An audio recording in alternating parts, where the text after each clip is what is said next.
제왕초등학교 아이들이 하나 둘 학교로 모입니다.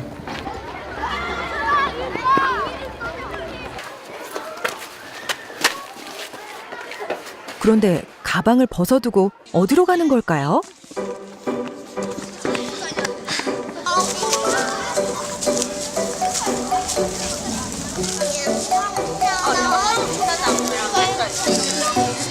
일주일에 2번 아이들은 선생님과 함께 뒷산으로 아침 산책을 떠납니다.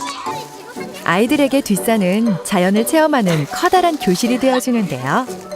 이게 뭐야? 이거 히말리아 씨앗이요. 아, 이건 날라가요. 아이들은 나무와 씨앗, 솔방울들을 관찰하며 즐거운 시간을 보냅니다.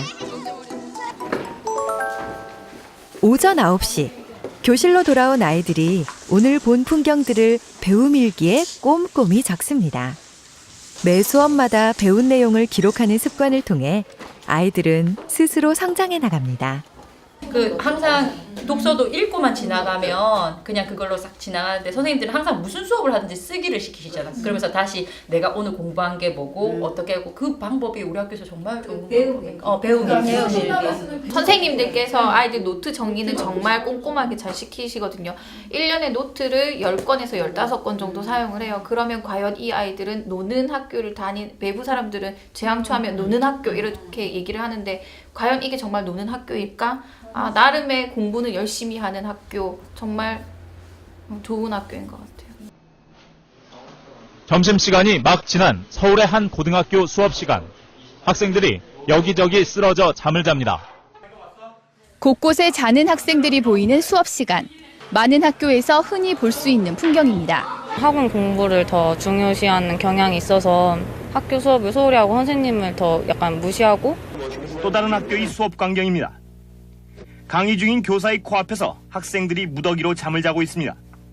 이 학교 교실 역시 수업 시간이라는 사실이 믿기지 않을 정도로 소란합니다. mp3로 음악을 듣는 학생, 또 휴대폰으로 바쁘게 문자를 보내는 학생.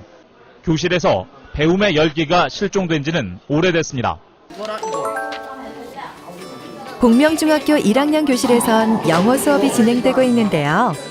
아이들이 좋아하는 주제를 선택하여 영어로 발표해보기로 했습니다.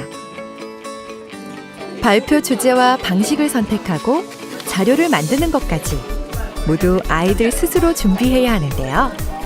종이를 오려붙여 자료를 만들거나 PPT 발표를 선택한 모둠도 있습니다. 저지라는 게 표현이 있어, 영어 표현이? 과제를 학생들에게 주고 그 다음에 학생들이 모둠 활동을 할 때 선생님이 필요한 이제 지원을 하는 거죠. 도움을 주는 거죠. 모둠 활동이 잘 안 되고 있는 모둠에 가서 같이 선생님이 해결하기도 하고 또 뭐 여러 가지 갈등이 있는 모둠은 조정하기도 하고 이렇게 해서 선생님이 수업을 일방적으로 진행해 나가는 역할이 아니고 지원하는 이 수업의 주인공은 교사가 아니고 학생인 거죠. 우리는 무슨 단원을 배우고 있죠? 원주각이죠. 해성중학교 3학년 교실에선 수학 수업이 진행되고 있습니다. 모둠을 이룬 아이들이 열심히 토론 중인 것 같은데요. 교과서를 보며 공식을 외우는 것이 아니라 친구들과 협력하여 수학 문제를 함께 해결해 나갑니다. 오늘은 원주각을 응용한 문제를 함께 풀어보기로 했습니다. 원에 딱 낼 수 있는 거. 아까 네 점일 때 원을 그리면 그래서 아이들이 저마다의 방식으로 이해한 내용을 발표해 보는데요. 한 친구는 무대의 카메라 위치로 원주각의 공식을 설명 중이고요. 한 친구는 바다를 항해하는 선원이 되어 원주각을 이해했습니다. 아이들은 친구가 이해한 내용을 집중해서 들어보는데요. 누구도 소외되지 않는 수업을 통해 아이들은 배움을 함께 나누며 성장합니다.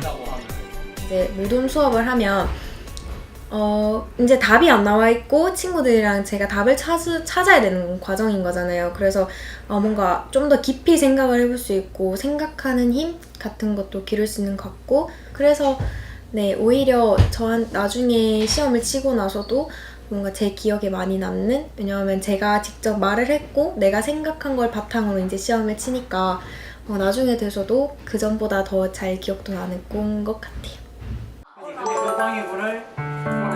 역사 수업이 진행 중인 아림고등학교의 교실입니다. 아림고등학교는 행복학교가 되기 이전엔 스스로 수업을 포기하는 아이들이 많았다고 하는데요. 교사의 신뢰와 아이들이 직접 참여하는 수업 방식을 통해 교실에도 조금씩 변화가 일어났습니다. 어떤 문제든 함께 협력하는 수업 안에서 아이들은 서로를 배움으로 이끄는 좋은 친구가 되었습니다. 혼자서 공부를 할 때는 이제 제대로 알지 못하는 것도 내가 알았어 라면서 그냥 넘어가는 부분이 있었는데, 다 같이 공부를 하면서 누군가에게 설명을 해줄 때는 틀린 걸 설명해 줄 수는 없잖아요. 그러니까 제대로 제가 먼저 이해를 하게 되고, 그러다 보니까 자연스럽게 한 번 공부를 하더라도 완벽하게 할 수 있는 그런 수업 방식이었던 것 같아요. 아무래도 분위기가 큰 역할을 한 것 같아요. 행복 마치 학교라는 걸 하면서 선생님들의 무관심이 아니라 선생님들이 진짜 열정을 가지고 한 명 한 명 학생을 대하면서 관심을 가져주니까 애들이 이 선생님이 나 공부 못한다고 뭐라고 안 하네? 이 선생님도 나한테 관심이 있구나. 그리고 저희 교장 선생님, 교감 선생님께서도 전교생의 이름을 다 알고 계세요. 그 정도일 정도로 학생들한테 관심을 가져주시고 또 학생들의 그 기대에 부응하는 쪽으로 해서 인식의 변화가 생기고 나는 문제하다 이게 아니라 나도 하면 되는구나. 이런 인식이 가장 큰 역할을 했던 것 같습니다.